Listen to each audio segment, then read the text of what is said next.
E para que a gente possa continuar a nossa série Bancários em Risco, recebo aqui o Dr. Rafael Fernandes. Seja muito bem-vindo, Dr. Rafael. Bom demais tê-lo aqui. Um prazer é meu. Obrigado, doutora Flávia. Cumprimentos a você e a toda a equipe. Obrigado. Pois é, obrigado. E a gente já estava aqui, sempre a gente conversa nos bastidores um pouquinho, né? E eu já estava passando algumas experiências que eu tive hoje e que tem tudo a ver com o tema, né? Que o colega vai trazer hoje pra gente. Fala um pouquinho do tema que eu vou contar as histórias aqui. Quero ver qual vai ser o seu posicionamento. Vamos lá. Nós vamos falar sobre lesão por esforço repetitivo. Falar sobre uma pseudocrise oculta dentro do ambiente bancário. Vamos falar da negligência, a forma adequada de tratamento e de algumas possíveis indenizações em razão dessas lesões por esforços repetitivos. O caminho é esse. Então, já tem uma pirâmide para a gente começar a subir. E o que é interessante é que a gente vê muito, mas muito, de forma assim incalculável, pessoas que foram afastadas. Eu era bancária, estou afastada. Por quê? LER. Isso. Até isso que eu estava falando, né, no nosso intervalinho aqui. Hoje eu levei uma cliente do escritório para um determinado banco e eu vi um funcionário, um caixa, que ele já estava com aquela munhequeira. E como a gente está sempre aqui na história dos bancários em risco, eu olhei aquilo e falei assim, opa, peraí, ele está trabalhando com munhequeira, já está com algum problema? Sim. Aí eu falei, vou perguntar para o doutor Rafael, naquela situação, ele está ali, sentado, trabalhando, atendendo. Sim. A gente vai embora e a dor dele vai continuar. Para nós está tudo bem. Você olhou, muitas pessoas nem olham, né? Com certeza. Como você identifica isso? Pode trabalhar dessa forma, já tendo sinais daquela primeira dor? Como isso funciona para o gerente do banco ou para as unidades bancárias quando vê o seu colaborador dessa forma? Excelente pergunta, vamos lá. Quando a lesão por esforço repetitivo, uma tendinite, uma sinovite de Kervai, ou um problema no carpo relacionado aos punhos ou à mão, ele já se inicia, tem que começar logo o tratamento, né? E nesses casos, às vezes a pessoa está com aquele protetor, aquela atadura, às vezes ele operou o carpo, ele está vindo de uma cirurgia, ficou afastado. Ali, né? Não tinha que estar ali naquele mesmo ambiente de risco ocupacional que causou aquela lesão, entendeu? Então, o banco tem que ter todo esse cuidado e o setor de medicina de trabalho também do banco tem que ter esse cuidado com esse tipo de bancário que já tem um quadro de lesão. Ele tem que ser separado e readaptado em função que não piore aquele quadro, que aquela lesão pode ser que ela já seja crônica. Se ela for crônica, infelizmente, ela não tem mais cura. Ela vai flutuar de agudização, de dor, muita dor, para diminuir. Mas aquela lesão já ficou ali. Entendi. Ela vai melhorar um pouco, mas ela está ali. Se ele voltar para o mesmo ambiente, voltar para a mesma agitação, mesma pressão, ela volta a piorar. Porque muitos bancários, eles ficam exatamente a questão do... Tem que bater metas, tem que estar lá. Então, é uma cobrança tão intensa que faz com que ele simplesmente abstraia aquela dor e continue no mesmo lugar porque tem medo, né? Tem medo de perder o trabalho, de perder o emprego, de ser, de repente, realocado para um outro setor. Enfim, deve ser uma pressão mental, psicológica absurda, né? Com certeza. É importante, eu trouxe até um número aqui, que eu acho que é muito importante falar. Eu já alertava isso uns 20 anos, 25 anos atrás, onde eu já sentia que muitos peritos estavam encarando lesão por esforço repetitivo como se fosse um resfriado qualquer, uma coisa simples. Porque a gente fala em acidente de trabalho, a gente lembra logo de amputações de braço, de perna, ficou paralítico, não sei o quê. E a lesão por esforço repetitivo, a gente não consegue enxergar a lesão. Quem está de fora olhando diretamente em loco, lesão física, não se verifica. Só através de exames modernos, de ultrassonografia, ressonância magnética, se consegue constatar. Então, os bancários em si, eles têm um risco em torno de 150% a mais de desenvolver lesão por esforço repetitivo do que a população em geral. Nossa, isso é muito grande. Isso é muito grande. E nós vamos começar a conversar hoje aqui por que disso. Tá? E eu trouxe também mais um número aqui, que é o seguinte: 2012 a 2017, foram 24.514 bancários afastados por doenças relacionadas à lesão por esforço repetitivo. É um número Desculpa. Desses 24 mil, 12.678, 51%, que apresentaram lesão por esforço repetitivo. Não, Isso, na minha opinião, é subnotificação. É exatamente isso que eu ia falar. Entendeu? Esses números, até que ponto eles são reais, como o Justamente. exemplo que eu falei agora há pouco tempo, né? Esse caixa, ele estava ali, basicamente, sofria disso e tá tudo bem. Ninguém o enxerga ali. Começaram a encarar com naturalidade. Mas não é normal. Não é normal. Nós vamos falar que existem quatro etapas da lesão por esforço repetitivo. Eu vou pegar logo a pior, depois no final, mais à frente eu vou falar sobre isso. Qual é essa intensidade, qual o sofrimento para aquela pessoa, entendeu? Então, é muito importante a prevenção. E o conhecimento. Sim. A prevenção da empresa e o conhecimento do funcionário. Como ele deve agir, entendeu? Ele tem que ter ciência se o ambiente de trabalho dele é sadio ou não. E se não é sadio, o que está faltando naquele ambiente para que ele seja sadio? Para que ele seja um ambiente correto, dentro das normas de segurança e medicina do trabalho. E não tem nenhum trabalho preventivo para isso, né? Dentro de algumas unidades bancárias, de alguma rede de banco. Existe algum tipo de preocupação com esse colaborador, de pausas, de alguns exercícios? Porque é um trabalho que realmente detém um esforço repetitivo, não há dúvida disso, mas tem algumas unidades que fazem ou pensam, pelo menos, nesse colaborador? Eles têm um setor de medicina de segurança do trabalho. Mas deles. É funcional? Ao meu ver, não. Pois é, porque só para poder assinar o papel, né? Ao meu ver, não. Até mesmo porque eu converso com inúmeros clientes bancários. Eu pergunto, se você foi treinado, você tem conhecimento da sua postura, como deve ser? Você tem conhecimento da altura e o ângulo da sua cadeira em relação ao seu cotovelo e o seu punho na mesa? Você tem conhecimento disso? É o básico, né? Isso é o As pessoas não têm conhecimento de nada sobre isso. Não, dá uma cadeira, senta aí. Senta aí e vai fazer seu trabalho. Só que se ele ficar fazendo várias vezes esse tipo de movimento ao dia, e não sei quantas mil vezes ao ano, vai danificar, vai ter lesão no ombro, no manguito rotador, vai ter lesão no cotovelo, de epicondilite, vai ter lesão nos punhos, entendeu? Caixa, principalmente. Os caixas, telemarketing, entendeu? São os mais afetados com esse tipo de lesões. A questão toda, o mais triste de tudo isso, que nós estamos falando de lesões que já são datadas desde a Idade Média, dos escribas. Sim. Dos escribas já tinham essas lesões. E nós estamos falando de 1895, Dr. Fritz Dickerwein, cirurgião suíço. Ele já havia levantado a questão da tenossinovite Dickerwein como doença da entorse das lavadeiras, salvo erro. Que faziam o torcer, entendeu? E já se identificava tudo isso. Então, estamos falando da Idade Média, estou falando de 1895, com grandes médicos já falando a respeito disso. Nós estamos em 2024, ninguém faz nada. Encara com naturalidade, com normalidade. Ou seja, aquelas pessoas que estão entrando ali, é certo que elas ficarão doentes. É uma questão de tempo. 5, 10 anos, elas vão ficar doentes. Em relação à lesão por esforço repetitivo, quem não tem o mínimo vai ter. Por quê? Por causa do mobiliário, por causa da pressão toda, a questões de adequações em relação ao sistema operacional de trabalho realmente não ajuda. Já pegou uma situação de você, no dia que você está mais tenso mesmo, no computador, numa tecla, no computador, você sente às vezes que você digita mais pesado, mais duro, sabe, mais rápido, não sei o quê. Então você imagina aquela cobrança o dia inteiro na sua cabeça, te reclamando de você já sentindo dor. Sua cabeça já não está nem ali, você só está fisicamente. E aquelas pressões todas, a lesão vai vir dali, entendeu? Vai vir dali, vai acelerar a lesão.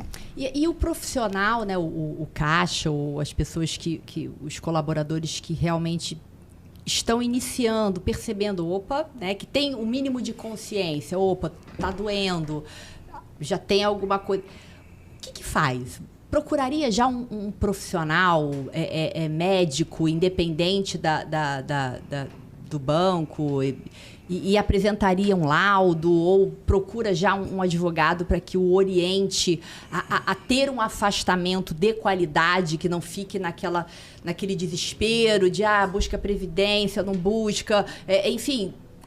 Tem algum tipo de forma que o colega possa ajudar preventivamente aquele colaborador que tem o mínimo de consciência dos direitos que ele realmente possui? Então, vamos lá. Primeiro, se ele não ficou doente, ele entender qual é a mecânica do trabalho dele. Ele tem que sentar primeiro, coisas simples do dia a dia. Sentou numa cadeira, a cadeira está adequada ao seu trabalho, está adequada, o seu monitor está adequado. O seu monitor está na sua esquerda, não deveria estar, tem que estar na sua frente. O seu teclado ele é ajustável? Não é. Todos que eu vejo todos os monitores que eu vejo estão à esquerda. Tá errado. O teclado, ele tem um ajuste de altura? Não tem. Eu já falei isso há mais de 25 anos. Não tem. É um dos principais causadores das lesões. É a altura do teclado. E o braço da cadeira, ele tem regulagem de altura? São coisas ridículas para um banco. Agora, se eu sou bancário, se eu tenho que viver nessa forma de luta como bancário, eu teria minha cadeira. Só que a questão toda é saber se o banco vai deixar ter uma cadeira com ergonomia correta. E eu estudaria também, mas é obrigação do banco ensinar, treinar. O banco tem que treinar os seus funcionários e dizer, olha, a postura é essa, a cadeira tem que ser regulada assim, mas ele não vai te entregar a cadeira com regulagem.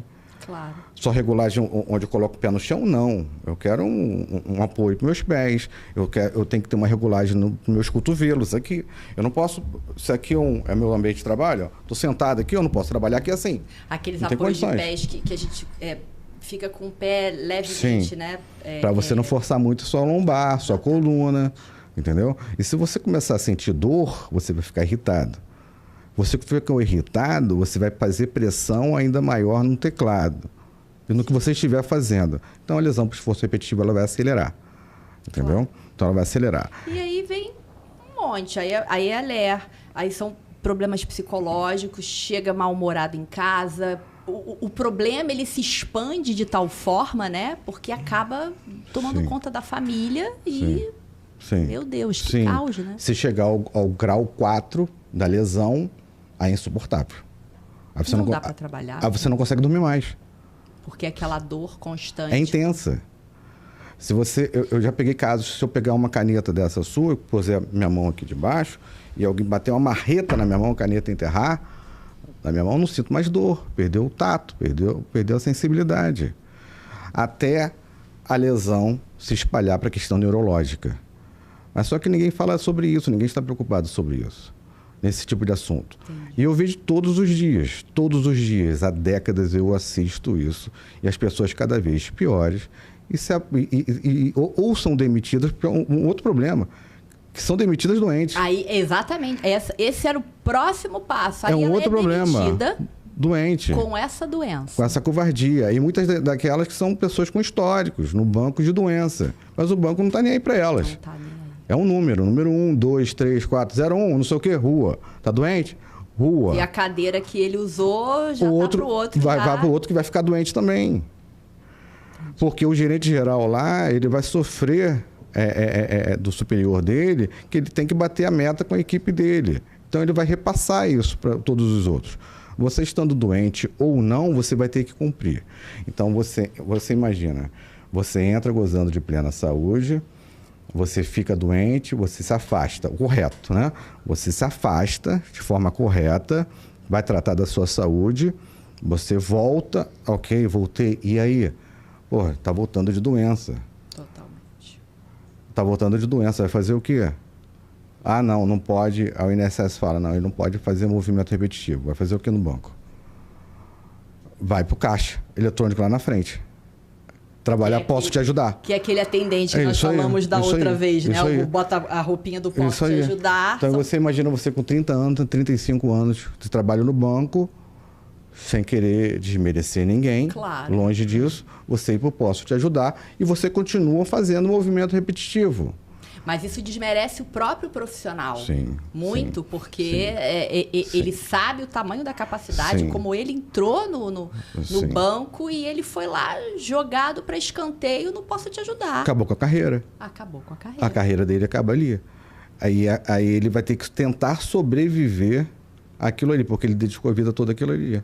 Ele só sabe fazer aquilo ali. Aí ele é mandado embora. Ele é mandado embora. Aí ele procura o Dr. Rafael. É, E aí a gente quer falar de indenizações, que há luz no fim do túnel, não só do controle da doença, mas principalmente, sim, de um retorno financeiro, porque ele dedicou a vida dele ali. Sim. Ele dedicou horas de ausência da família por estar ali. Sim. E isso é importante porque muitos bancários que estão nos assistindo e que assistem depois pelo seu Instagram, pelo próprio canal Sábado é Show, do Dr. VC Podcast, é importante eles entenderem que não é ali que se encerra. A Sim. gente tem um plus. Sim. E é o plus que você faz a mágica acontecer. Infelizmente, o mais importante é a prevenção. Tá? Infelizmente, quando se chega nesses casos realmente da doença, de chegar batendo lá no escritório, para nós resolvermos, aquela pessoa já tem um histórico de doença, já tem um histórico de tristeza na alma dela. E isso é extremamente lamentável. Tem casos aqui de bancários que têm problema de trombose por problema de Covid longa. São os efeitos da Covid que nós não sabemos ainda até onde vai chegar. É verdade. Que pega onde 5, 6 horas por dia. Ela provavelmente está me ouvindo. E o banco sabe do problema dela nas pernas e faz com que ela pegue um ônibus durante 5, 6 horas por dia, de ida e volta. Não coloca num lugarzinho mais perto e coloca em pé, trabalhando no setor Posso Te Ajudar. É uma guerreira, ela está me ouvindo, provavelmente, entendeu? Então, o banco hoje não está preocupado em relação a isso. E se chegar lá no escritório, em relação à pessoa demitida, nós vamos trabalhar para que ela possa ser reintegrada. Um abraço para o Washington aí, que deve estar nos assistindo. Essa semana ele voltou. Nossa, reintegração. Graças a Deus. Então... E aí, quando reintegra nas mesmas condições. Mesmas condições. Salariais, com seus bônus, tudo igual. Plano de saúde retornando, a parte de refeição, tudo retorna ao normal. Menos a pessoa. Porque ela já tem aquele pânico de poder ser demitida doente. E o que eu vou fazer da minha vida depois que eu for demitida? Já que eu não sei fazer outra coisa, eu estou doente. Quem vai me querer doente? Você contrataria na sua empresa, se fosse tivesse um banco, essa pessoa? Não, a pessoa tem história, ela vai fazer uma passagem no admissional. Quando que vai passar no admissional que tem lesão por esforço repetitivo grave? Se você tiver uma cirurgia, deixa eu olhar seu punho. Tem uma cicatriz cirúrgica ali também. Claro. Então, o que acontece? Nós vamos abrir o leque das indenizações. Vamos abrir o leque primeiro da parte de acidente de trabalho em si relacionado ao INSS, auxílio por incapacidade temporária, que a pessoa deve se afastar para se cuidar. Nós vamos abrir um leque talvez para o auxílio acidente, se aquela incapacidade for permanente, de forma parcial, não total. Então, ela é permanente, ela é definitiva, mas não total, ela é parcial. Então, vai abrir um leque para o auxílio acidente. Para invalidez por acidente de trabalho, se a invalidez for total, para tudo que é tipo de profissão, inclusive aquela. E a questão indenizatória contra o empregador, nós vamos falar de danos morais, vamos falar de danos materiais envolvendo pensão, danos emergentes, lucros cessantes, dano existencial, danos estéticos. Isso dá uma indenização bem interessante, né, doutor? As indenizações são interessantes para ele, mas eu acho muito pouco ainda. Entendeu? Muito pouco para a repercussão que para quem causou a lesão, o potencial econômico que tem.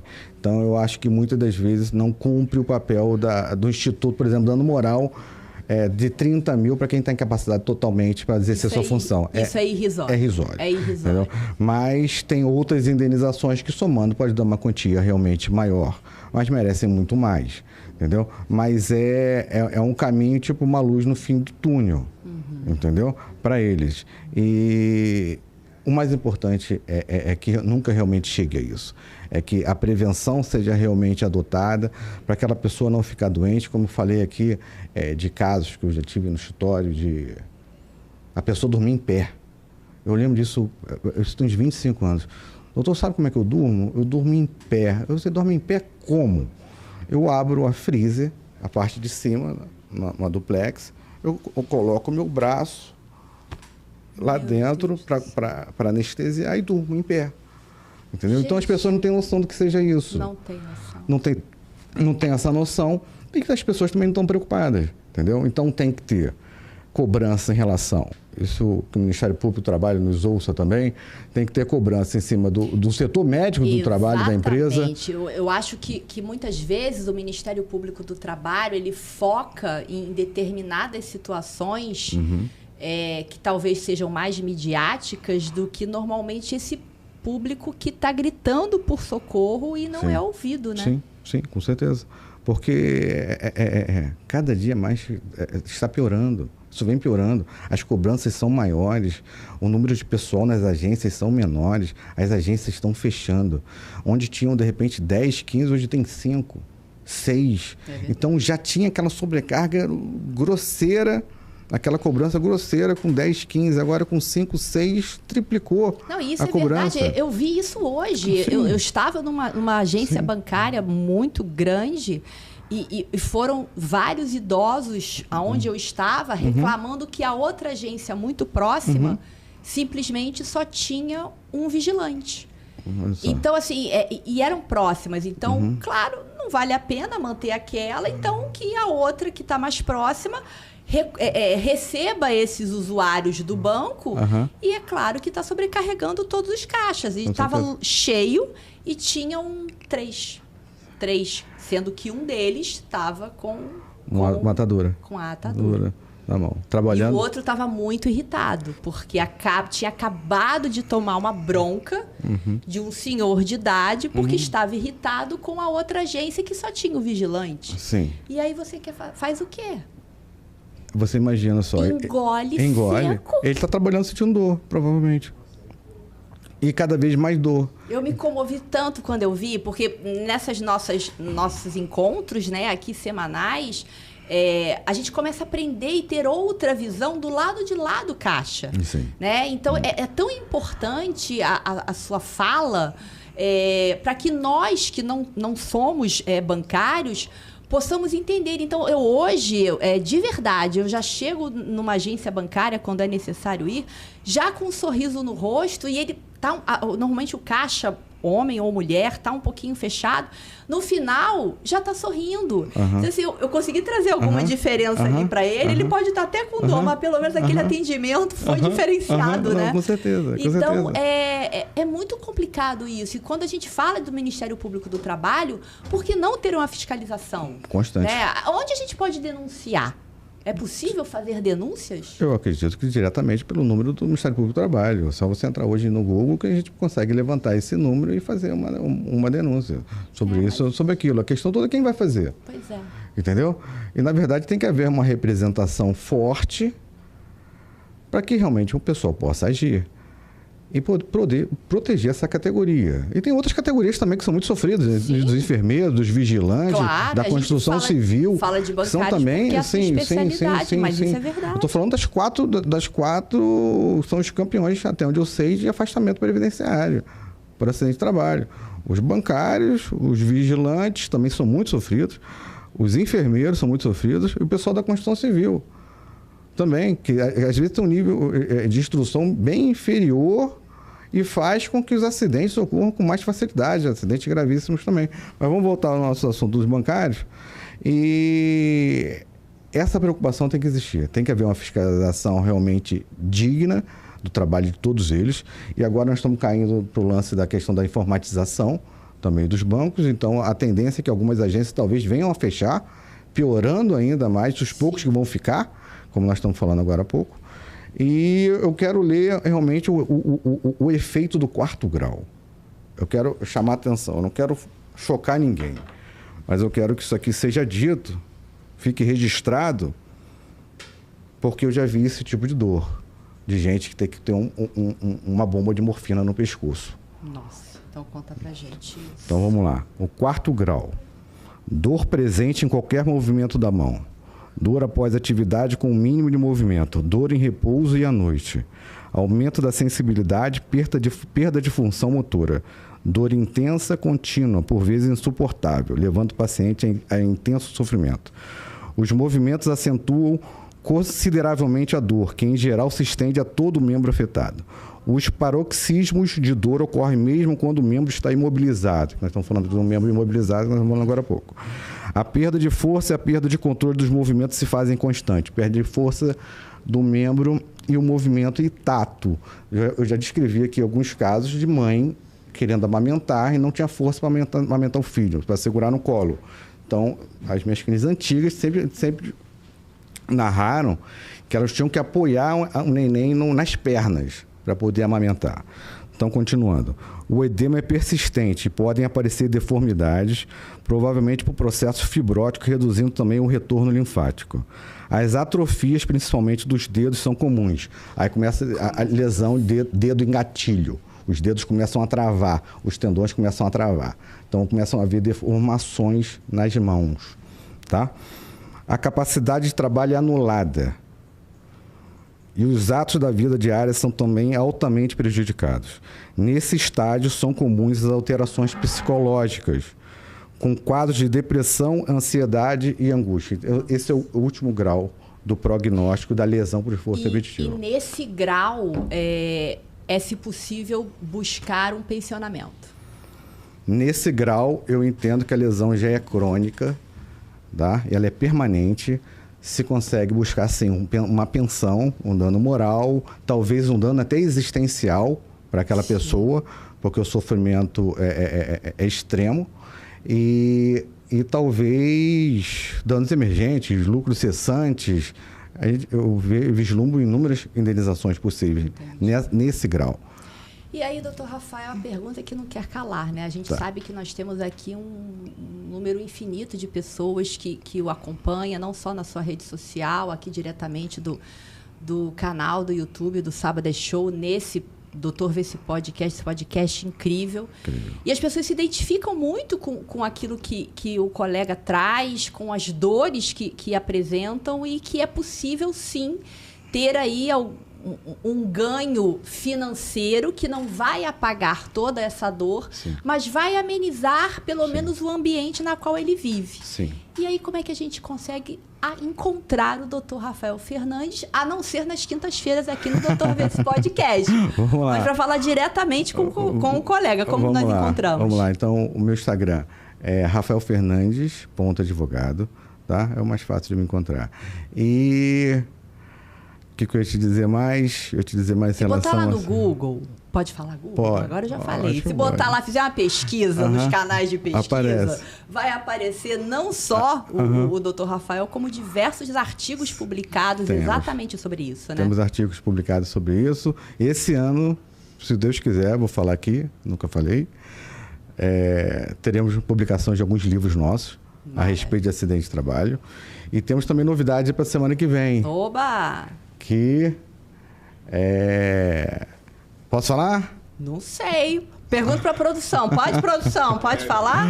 Então vamos lá, conta pra gente.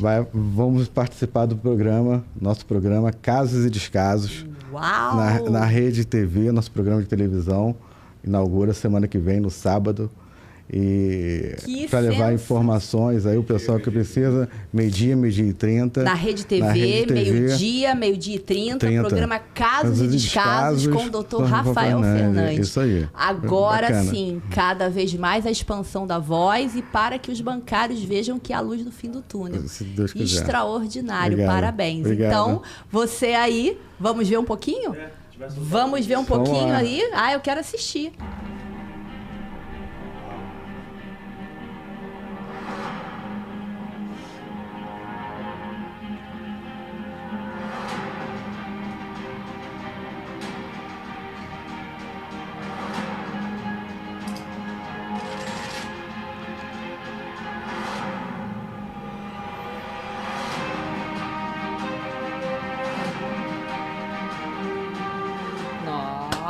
Nossa, merece aplausos. Nossa. Obrigado. Parabéns à produção. Realmente, parabéns à produção. Produção incrível, parabéns. E isso é o reflexo do seu trabalho, Obrigado. da semente que vem sendo plantada ao longo dos 25 anos aí na profissão e dessa luta toda de ser ouvido e mostrar para o bancário que é possível, sim, ele ter uma vida mais leve, uma vida mais saudável e, quiçá, chegar no trabalho de forma mais feliz. Isso, Então, essa é a Dr. intenção. Rafael Fernandes, diretamente no Instagram. E você que nos acompanhou até agora, muito obrigada. Porque hoje foi um programa extraordinário. Contigo sempre é. Imagina, eu que agradeço. Obrigado. E você aguarda um Obrigado a pouquinho. todos. Daqui a pouco voltamos no próximo bloco com mais o Dr. Vê Se Podcast. Até já.